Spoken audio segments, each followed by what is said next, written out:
চাবুক দিয়ে আঘাত করতে শুরু করে দিয়েছে। হাজেরার মায়ের চোখ থেকে না শুধু শরীর থেকে পান্নার মতো রক্ত পড়ে ঝরঝর করে পড়তেছে।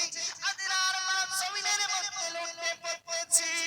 হাজেরার মায়ের হাত পা খানা দুখানা বেঁধে দিয়ে ঘরের পিছনে দিয়ে আপনার শেষে ইসরায়েল নিয়ে আপনার বাদশাহ সাধনের কারাগারে হাজির করে দিয়েছে। ও বেরাদার, যেমনে বাদশাহ সাধন জানতে পারলেন যে হাজেরার কোনো খবর পাওয়া যায় না, বলে হাজেরার মাকে কারাগারে বন্দি করে দাও। হাজেরার খবর যতক্ষণ পর্যন্ত দেয়, হাজেরার মায়ের জন্য খানা আর পানি তোমরা বন্ধ করে দাও। খানা দানা বন্ধ করে দিল।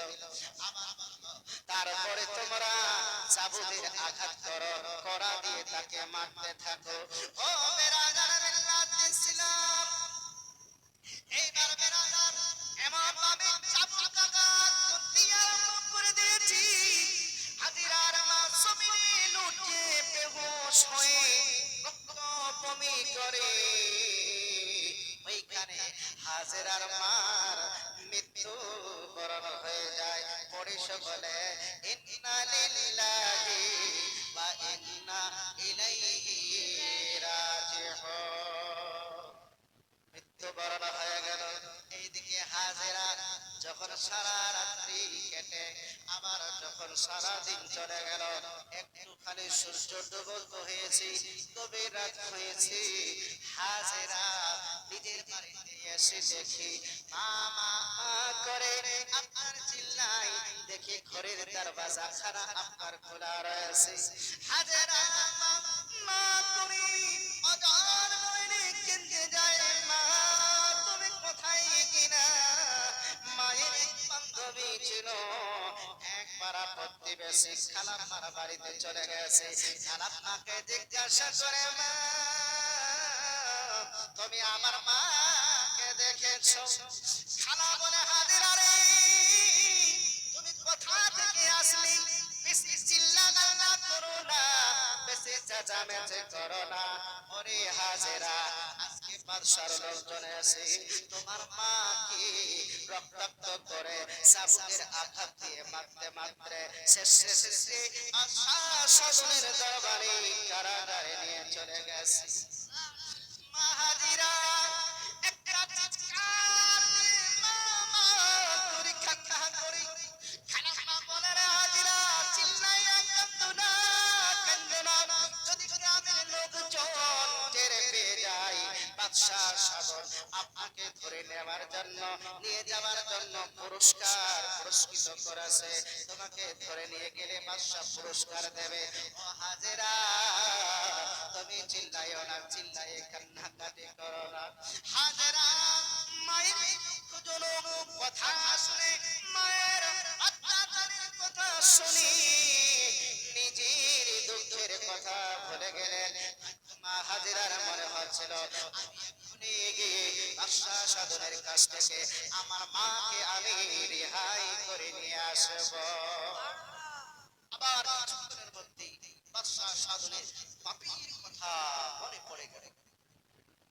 বেরাদার মিল্লাত ইসলাম, মা হাজেরা আবার জঙ্গলের দিকে রওনা হয়ে গেলেন। একদিন নয়, দুই দিন নয়, তিন দিন নয়, পাঁচটা দিন না খেয়ে, না পানি খেয়ে, না খাবার খেয়ে, তাহলে তার উপায়টা কি হবে? শরীরে শক্তি নাই, হাঁটতে পারে না, চলতে পারে না।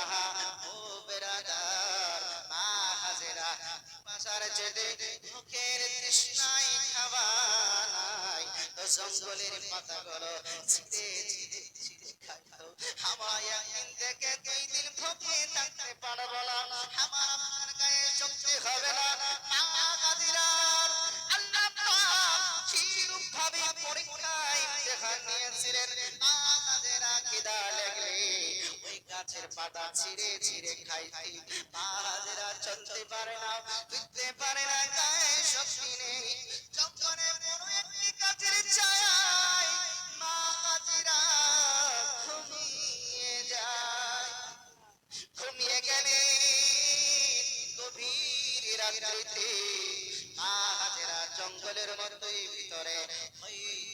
আরম্ভ হয়ে গেছে।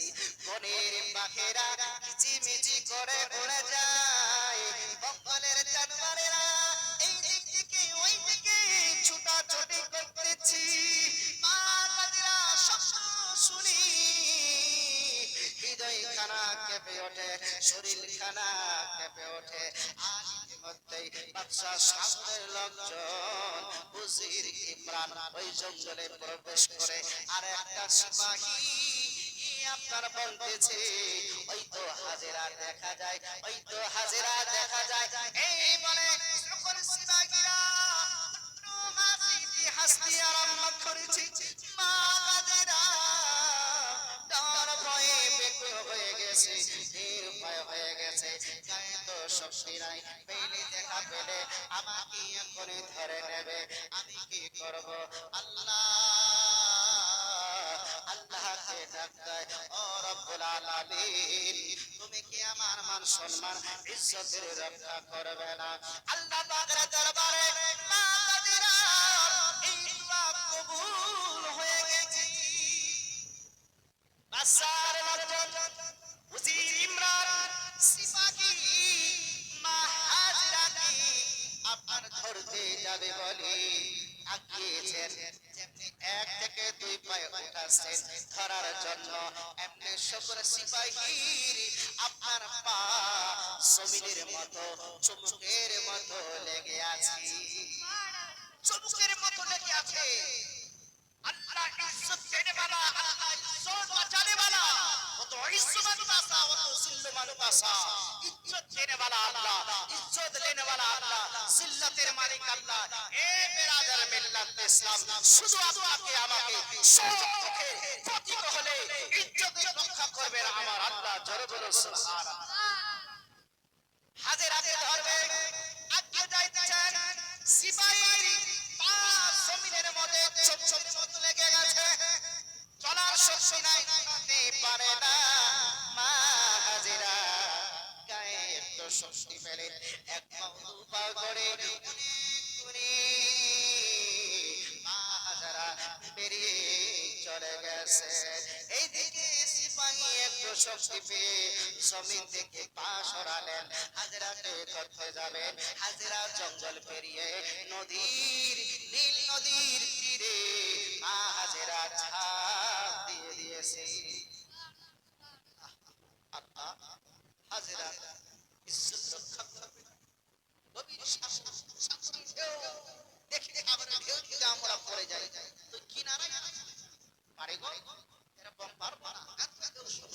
সেই সমুদ্রে নীল নদীর তীরে মা হাজেরা ঝাঁপ দিয়ে দিলেন। উজির বলছেন সিপাহী দাও ঝাঁপ দিয়ে দাও। তারা থেমে গেলে সাহস নেই।